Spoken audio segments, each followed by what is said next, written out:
Today's episode is brought to you by Schecter Guitar Research, the original custom shop. You probably know Schecter for their hard rock and metal guitars, and they're killer, but they also have a wide range of classic-inspired guitars with modern updates, too. And speaking of classic-inspired guitars, Chris became a Telecaster fan after seeing Pete Townsend playing a Schecter PT model back in the 80s. Now he's a lifelong Tele guy. Use the promo code TalkGuitars15 to save 15% on your purchase from SchecterGuitars.com. Check out Schecter Guitar Research if you're looking for something classic, metal, or otherwise.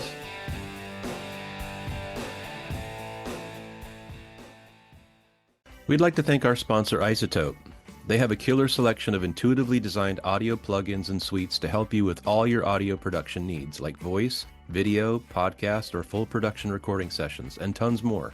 Check out the audio repair tool RX11, the mixer plugin Neutron 5, or the powerful Ozone 11 mastering suite. Go to iZotope.com and use the code FRET10 at checkout to save 10%. That's iZotope.com and use the code FRET10 at checkout to save 10%.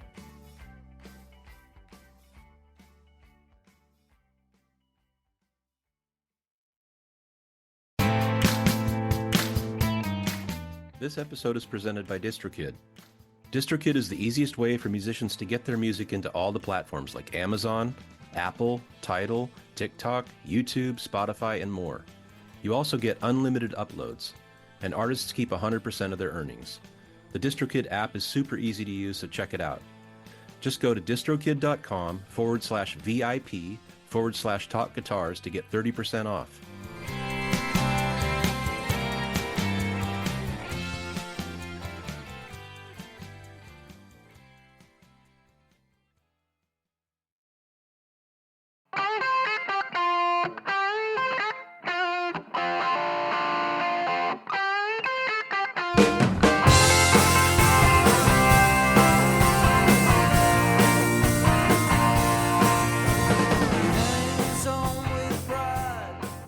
Hey everybody, it's Chris and Rick Talk Guitars, and today the title is, Hey, what's your settings, man?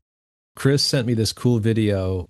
He and I are very much into Tom Bukovac's session dude in Nashville. Really great guitar player. Cool dude. He talks about everything guitar related. Well, this video he talked about kind of his secret weapon as a session guy, and it was the Boss 7-band EQ pedal. And he talked about how he uses it and how useful it is to him in sessions. And Chris and I both have owned that pedal, and I think Chris owns one now. So it just kind of struck a nerve with Chris and I, and we thought it'd be a great thing to talk about. So Chris, why don't you start us off in terms of, what your feelings are about the topic?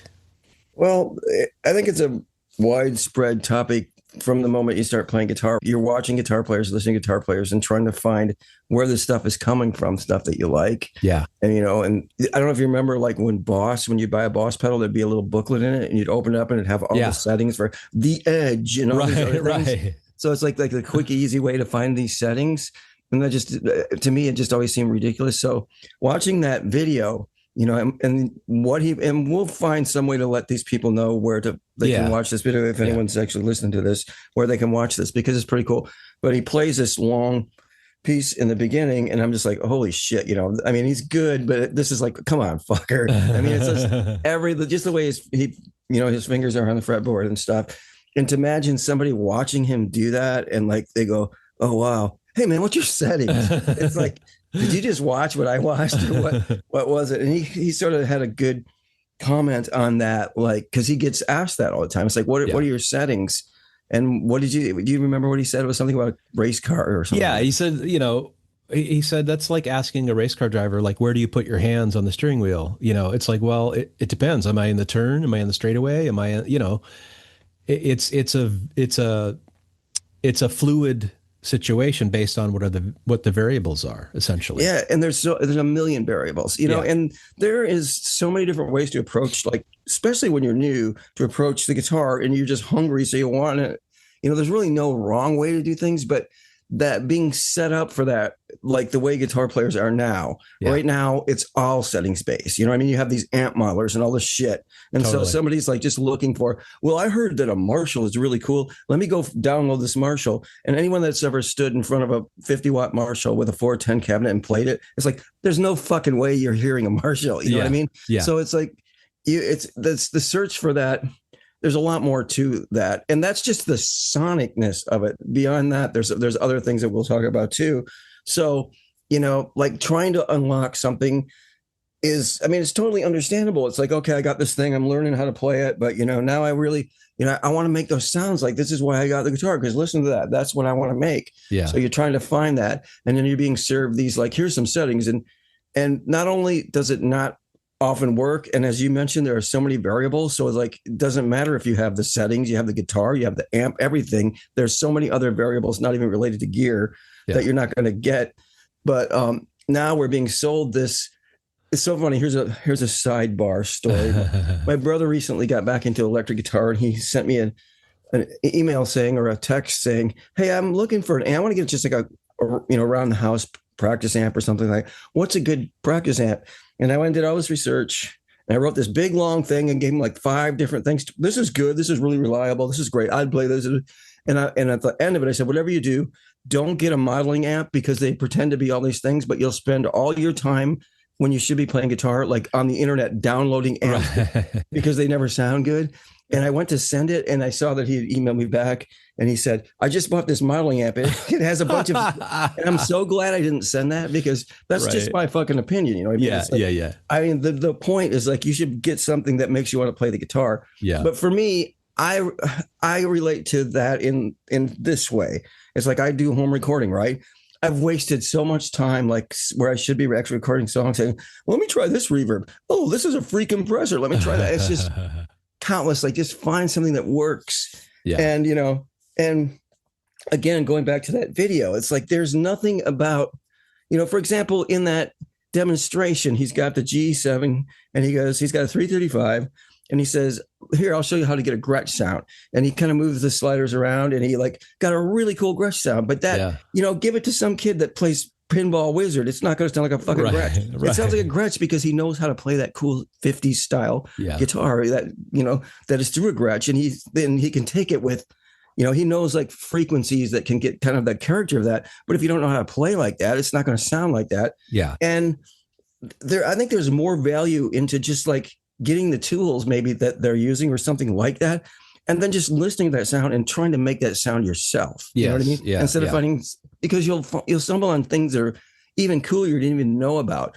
I mean, it's helpful to know, like, what frequencies do what, but not like, not to the point of where you're just, writing down notes and all this other shit. It's like, use your ears and use, listen to records and do stuff like that. But the main thing is, don't get sucked into that whirling vortex of, like, downloading settings and finding the perfect amp. And it's like, oh, I heard, look, I've got a Dumble because I got one from this, this impulse response and all this other stuff. It's like, you don't. I mean, if it sounds cool and you want to, it sounds cool, and that's cool. But it's like, I don't know. It's not about the settings, but we know this. We talk about this all the time. It's not the gear, but saying that, the gear is super important. I mean, it's what makes you excited about music, and it makes you keep searching for your sound, just keeps you playing and being creative and all that shit. But yeah, that's my initial take on it. I just kind of rambled, but no, that's cool. And it dovetails with what we've talked about before, kind of about just general questions people have coming onto forums and stuff like that. And I totally understand it's daunting, if you're new to guitars and you buy a guitar and then you go out on a forum and go and say, "Hey guys, what strings do you use on a Telecaster?" It's like, well, it all depends. There's a plethora of things to consider. And, so I kind of understand the mentality of being naive and coming in, but by the same token, like you're saying, it's like, if you stop and think about it, it's like, well, there's a shit ton of gauges and strings. There's a shit ton of strings in general, and guitars and scale lengths, and how do the strings feel on a certain scale length. And so that dovetails into what we were talking about, hey, what are your settings, man?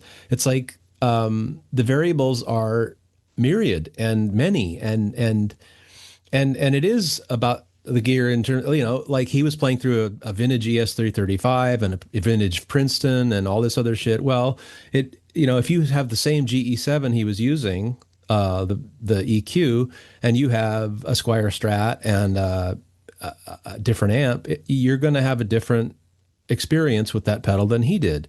But the bottom line is, like you're saying, experiment with it on your own and figure out what it does. And I think it is useful to find out, what frequencies do what, so that, like he was saying, the power of that pedal for him was being able to, his philosophy is, and he's a session guy that's steeped in knowledge and experience. He said, if you have to turn up the guitar in a mix, it's not the right guitar sound.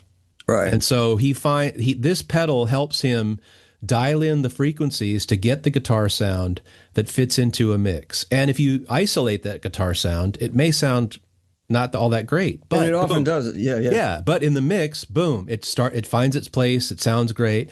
And so to me, that was so cool and powerful to show what that pedal can do in terms of help. And you could use that live too. It's like, okay, how does my guitar sound in a live situation? Well, I can use this pedal to help, dial in a sound that's really going to fit the room and fit the context of the band I'm in. And hopefully it'll, without having to crank my amp, super loud or whatever. But right. Yeah, so I found that super powerful and super cool, but also I thought it was interesting how it just applies to like all these general questions that people come in and ask about things. That's the mechanics of it, and I totally get that. But that when I was watching that video, the thing that struck me, the people asking what his settings are is what are you seeking? Do you hear what he plays and say, that's really cool, that's really amazing, I want to do that?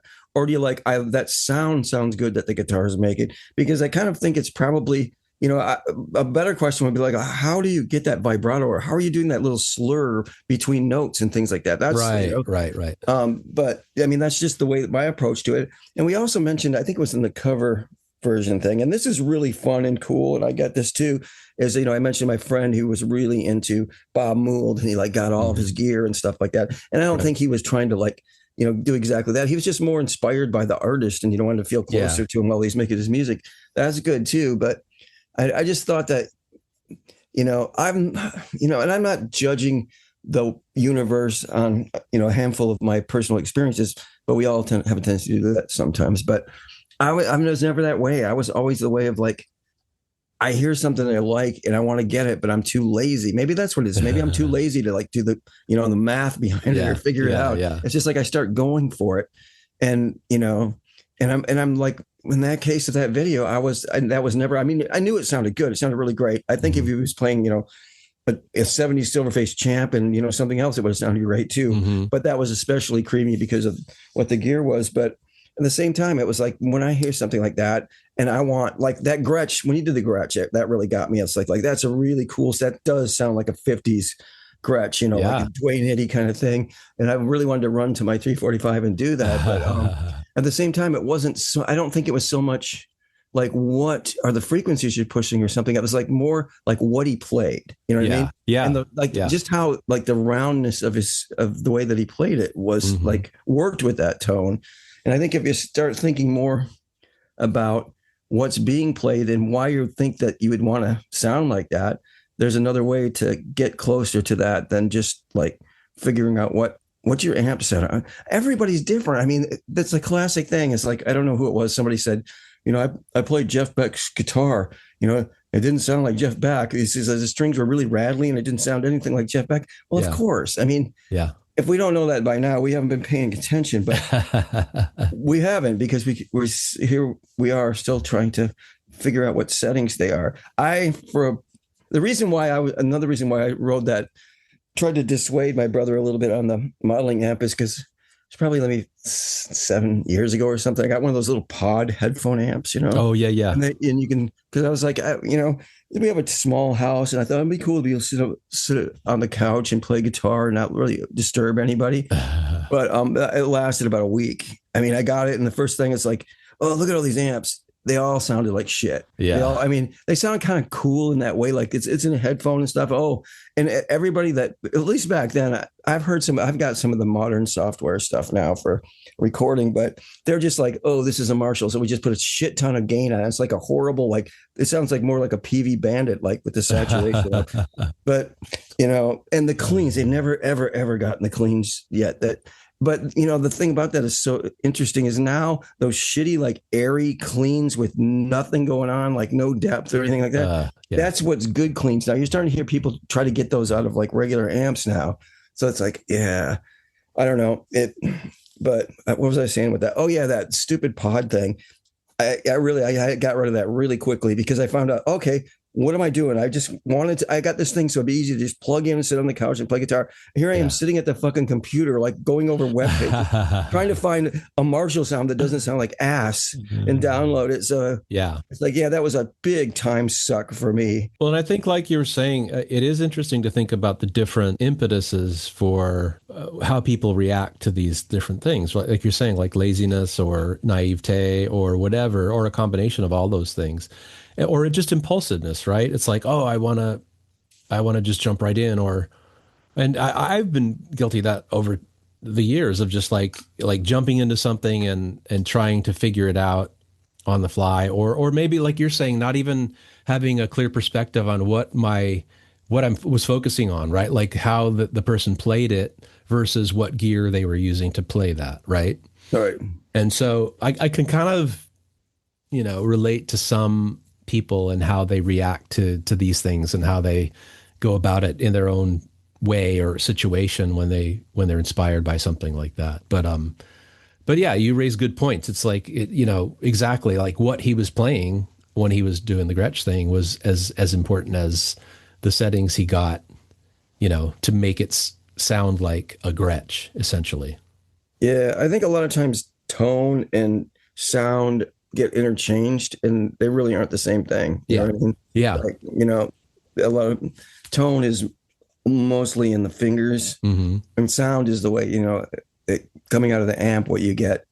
So for me anyway, And I think also it is, I succumb to this a lot too, or well, I kind of go in fits and starts of getting sidetracked by, like you're saying, the abundance of stuff there is, rather than just like I've already got a bunch of gear. Why don't I really just focus on that and play guitar, and stop trying to go down these rabbit holes of others or getting attracted to this shiny object at the moment.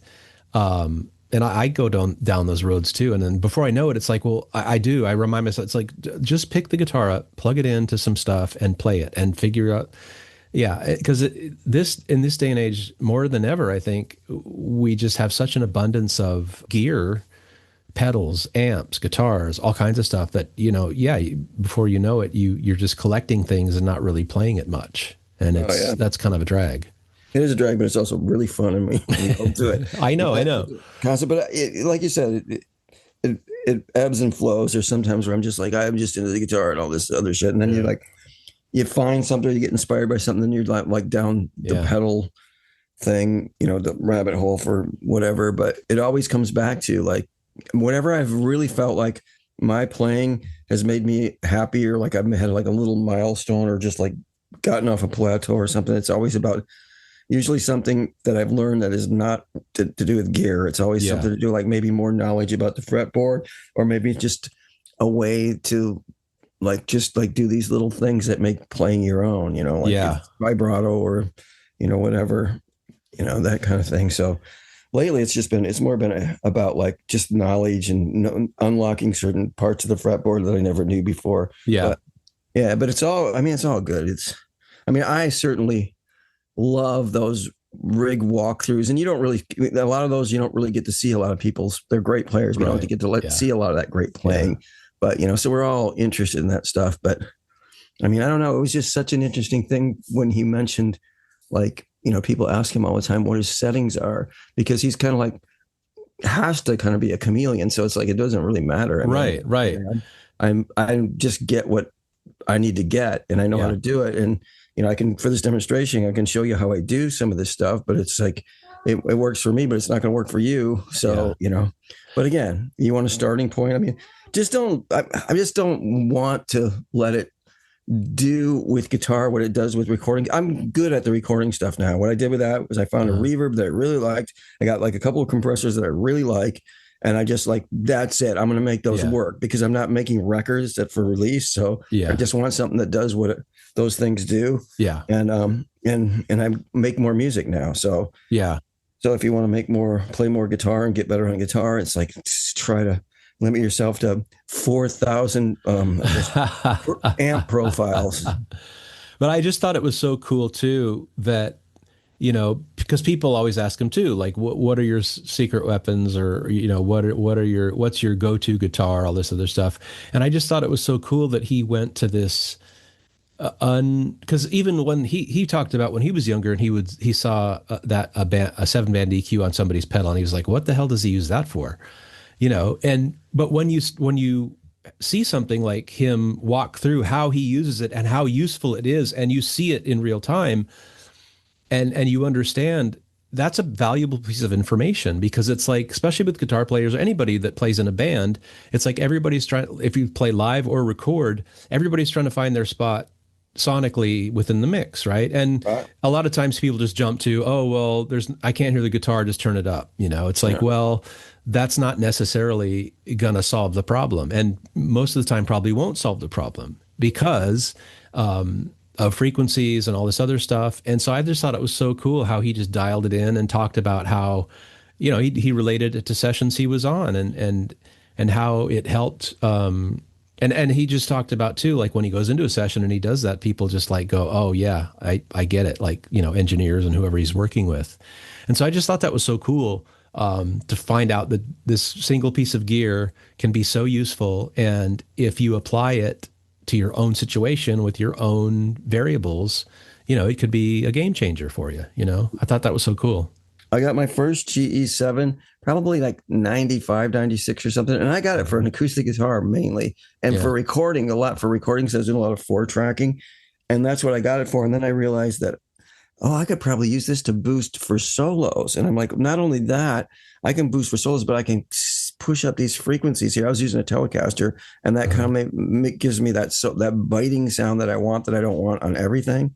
And I use that forever as that boost. And now there's things you can use it for. Like, I love the small stone phase shifter. It's great. Yeah. But when you step on it, the way that it moves frequencies around, it gets kind of bassy, and it seems like it drops in volume. Mm-hmm. So you just boost some of the frequencies that it loses, and kind of get it up more to unity. And that's really cool for that. A lot. Yeah. You're right. It's like a little Swiss Army knife. It's a learning experience for everybody. And I just mentioned to Chris that I'm reading Mike Campbell's memoir from his time in the Heartbreakers, and he talks about the first time the band went into a recording studio. They brought all their big, they played at the volume they played at in clubs. They brought in all their gear, and the engineers going, dude, this is not a live situation. This is the studio. It's a different animal. And they were totally naive because they'd never been in a studio. And I thought that was so cool because, we always start from a place of, well, I know Tom Petty and the Heartbreakers, they've recorded, but you don't think about when they were young musicians and they'd never been in a studio. And so it relates to all the stuff we're talking about when people ask these questions about, vague, general vague questions about something. And oftentimes these questions can be kind of, really, dude, but I always try to think back. It's like, well, the person's naive. They don't know anything about this. And as most of us, it's this learning experience. But yeah, I thought that was cool.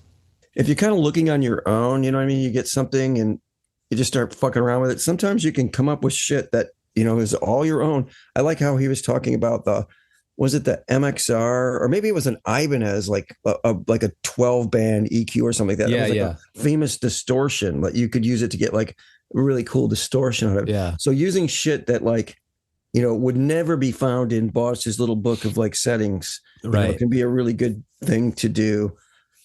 Just trying to fuck around. My thing is, I mentioned this too. One of my favorite things about working in the vintage guitar shop was when someone came in and I knew them and I knew what kind of player they were. And they're like, I want to get this sound, you know what I mean? And matching their playing to the gear to get them the sound that they want. Yeah. And that was always really fun. And it was just like, and you wouldn't be able to do that with like settings. Like, here's some settings for that sound you're looking for. Let's try that, because you take what kind of player he is, you know what I mean? What kind of guitar he uses and everything else. So like you said, it's back to there's a million variables. When they ask him that, it could very well just be, I want to make that, I want my amp to sound like that, or have that much bass or that much whatever. But for me, it just seemed a little bit, it did seem kind of ridiculous. I think the noble quest is to how can I sound like myself? How can I sound like the best version of myself through whatever instrument I'm playing? And that's the quest. And sometimes it is tough to be able to, but like you're saying, the best way to do it is to kind of experiment on your own, not necessarily trying to emulate somebody else's sound, but trying to get sounds that match you as a player or a musician. And also, yeah, I love what you're talking about too, about how, because he played a cool lo-fi kind of distortion or overdrive with that seven band EQ too. GE7, a cool. Boss. Yeah, the GE7 yeah. Plug. Yeah. But I thought that was super cool too. I mean, but the interviewer too was asking him, well, what other cool things can you do with that pedal? He said, well, that's limited to the frequency stuff and maybe just this overdriving the signal, but that's about it. But that's enough to me for a pedal to kind of like go, wow, that's kind of cool. Like, how can I apply this to my playing? And or the rest of your board. I mean, it'll sound different if you put it in front of like a distortion, EQ the distortion before you go in and EQ it after it. Yeah. But you mentioned something that I thought was worth pointing out. Is like you're saying like the goal is just to sound like the best version of yourself. You have to realize, I mean, I've been playing guitar for a really long time. It takes a long time to even know what it's going to look like when you sound like yourself. Because it took, I was playing 40 years before I even thought I was about like, maybe I have like something that I can kind of make into some sort of sound or something. I still don't, I still struggle with like, do I have a sound but I just, now it's like you get old and it's just, you're just like the old dog I mean, I just have something that I go for. It doesn't matter which guitar I get or which amp I get. There's some bass there that is something that I always go for. And that's that just comes naturally from playing for so long. Yeah. But it is like these kind of settings things are probably really important to somebody just starting out. You know what I mean? Before you have a sound. So it's going to get you in the ballpark I can definitely see that it's helpful for that. But, thinking about some of these other things, like what is it about? I really like this sound. I want to make that sound myself. What is actually that sound coming from? Yeah. Is it just having my treble at 6 o'clock and my bass at 4? Or is it like the way that the person is approaching the fretboard? And it's like, what is he playing? How is he playing it? Yeah. I mean, just the way that you approach picking a guitar can sound like a Gretsch or can sound like a Telecaster, can sound like whatever. So yeah. So it's just interesting. Yeah. Man. But yeah, I think that is the most important thing for musicians to hopefully learn earlier than later is, be on a quest to find your sound, what sounds like you, and how can you deliver your voice, whether it's vocally or instrumentally, in the truest way. And we all start out mimicking because that's how we learn, I mean, I record copied tons of records when I was younger, trying to learn things note for note and stuff. But once you play a while and you understand how stuff is actually played in the context of a band situation or whatever, then hopefully you start to understand, I can express myself in these different ways that, can evolve into my own voice, essentially. Yeah. And if you like any sort of old 60s, 70s classic or whatever, rock or something like that, mm-hmm. You should look in the areas where that came from. I'm still like, this isn't like find the settings, but fine. Do you happen to recall the first time when you were a kid, when you plugged your guitar into an amp that could actually do something? I remember exactly the day that I did it. I had a Japanese Epiphone guitar that I was plunking around. I had like even a 60-watt Standell solid state bass amp that I was playing for that was loud or something, but I plugged it into a Music Man HD 120 with the cabinet, cool. And I turned it up. And that's the first time that a guitar did something that I heard on a record that you're like, oh, that's where that comes from. It's just that where it starts to compress and it just starts to have that magical thing. Totally. You're not going to get that from a modeling amp, So, yeah. And then the same thing, like there's a sound when you take those mini humbuckers from like a 70s deluxe Gibson Deluxe, mm-hmm. and you put it in like a Silverface Super Reverb. It's gonna be, you gotta take your head if you're not careful. But when you crank it up, it does this weird kind of like crying thing. Like I can't even explain it, but that's something there that it's unique to that thing. But I don't know. This isn't really even on this topic, but I just thought of that when you're saying that there's, in order to like even find your sound, there's certain things you have to experience too. You know what I mean? Yeah. Because that was like a moment for me when I just heard an amp do that. And it was probably a good like 7 years before I was able to make it that sound again with my own amp. But for me, it was like always trying to figure out the settings on my amp to make it, like you were saying, to make it sound like in my head, like it should sound, or the way I heard it sound that I was really pleasing to me. You know what I mean? And that was a quest for a long time for me. It's like, for instance, like presence or just mid-range, right? In a guitar sound, because a lot of the amps I had didn't I couldn't dial in or a sound that, and I didn't know it at the time, but what the missing ingredient was more mid-range for my guitar sound. And then once I started to get that, it's like, oh, now I figure out the guitar sound I like in my head and that I've heard, other examples of, and trying to get that in my own sound. And again, it's like, how do I figure that out on my own through these different amplifiers and get that sound that I want in my head? Yeah, just experiment. So, and then when you figure it out, just make sure you email it to Boss so they can put it in their settings book. I mean, that's copyright it. Yeah. Yeah. And it's so funny. It's like the old thing, like where there's people sitting around and smoking pipes and tweed jackets talking about who did the first version of distortion. It was a pimply faced kid that got a champ for Christmas, a tweed champ, and he turned it all the way up with his guitar. That was whoever did that first, which was every little pimply boy and girl that got a tweed champ. So exactly. Yeah. Well, it's like I, imagine asking Hendrix, "What are your settings, man?" It's like, well, it's 10. Everything's on 10. And so, okay, I go home and do that. I still don't sound like Hendrix, right?